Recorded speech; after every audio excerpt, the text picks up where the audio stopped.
There was a business executive who was deep in debt and could see no way out. Creditors were closing in on him. Suppliers were demanding payment. He sat on a park bench, head in hands, wondering if anything could save his company from bankruptcy. Suddenly, an old man appeared before him. "I can see something is bothering you," he said. After listening to the executive, the old man said, "I believe I can help you." He asked the man his name, wrote out a check and pushed it into his hands, saying, "Take this money.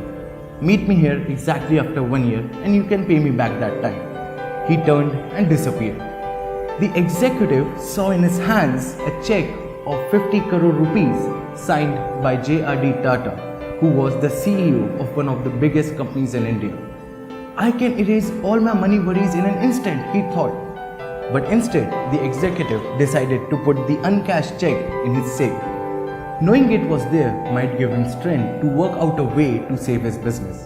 With renewed optimism, he negotiated better deals, extended terms of payment, and closed several big sales.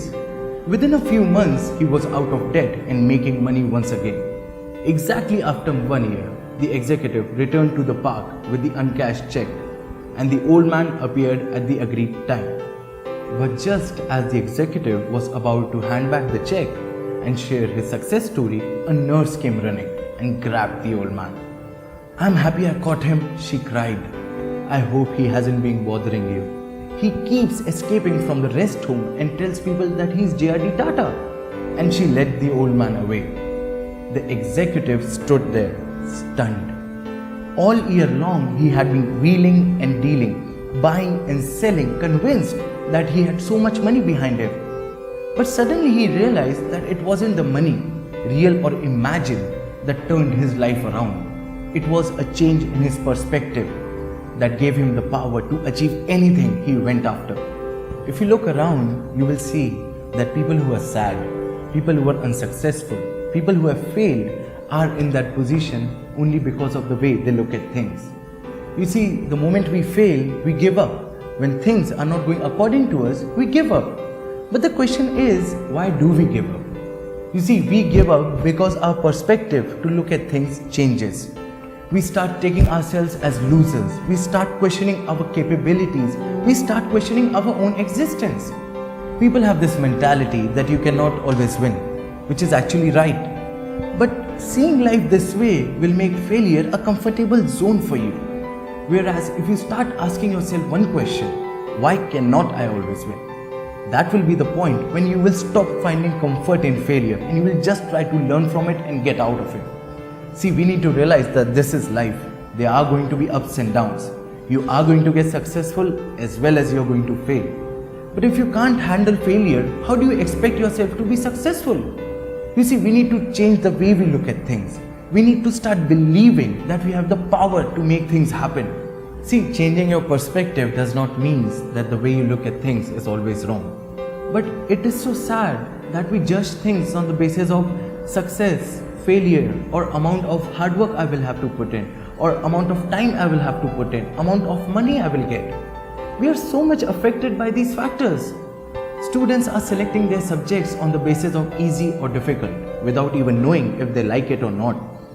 Youngsters are looking for jobs on the basis of settling abroad, not on the basis of which field they would like to work in. See, selecting an easy subject so that you can pass a grade shouldn't be your aim. Settling abroad shouldn't be your aim. Doing what you like and excelling in that field should be your aim. Because the decisions you make right now are going to decide what kind of a person you're going to turn out in the future. During most of the interviews, people are shown a half-filled glass and are asked, what do they see? They can either reply by saying half-filled or half-empty. You see, we face different kinds of situations on a daily basis, and it is only up to us to see the negative or the positive side. The worst part is we unintentionally ignore the positive side and just keep concentrating on the negative side. Ratan Tata once said, "I don't believe in taking right decisions, I believe in taking decisions and then making them right." Because no decision is right or wrong. The way we look at it, the way we work on it is going to decide how that decision is going to turn out. Have you ever noticed that the way we look at things is so much influenced by others? For example, when we are in school and when someone used to say that this particular topic in maths is difficult, then without even opening the book, we used to assume that it is difficult. And while we used to study it, we never used to give 100% because we had established this fact that this topic is difficult. Why? Just because someone said it. Or nowadays, youngsters have started hating their jobs. Why? Just because some random person came to them and said, I hate this 9 to 5 routine. I think I'm going to start my own business. It will give me more freedom. And then without even knowing the pros and cons of business, people have started hating their jobs. You see, the reason to why the way we look at things is so much influenced by others is because we are too scared of failing. We want others to guide us because we are not used to exploring things on our own. We are not used to asking questions. We are not used to trying new things. We are not used to finding answers to our own questions. Hence, instead of exploring, we start following and start taking others' words as facts. And if by chance we try to explore and if we fail, we get so disappointed that we again start relying on others' perspectives. Thomas Edison once said, I didn't fail, I just found out 10,000 ways that won't work. So if you have failed, don't call yourself a failure, call yourself a learner. Don't be discouraged, you just got some valuable experience.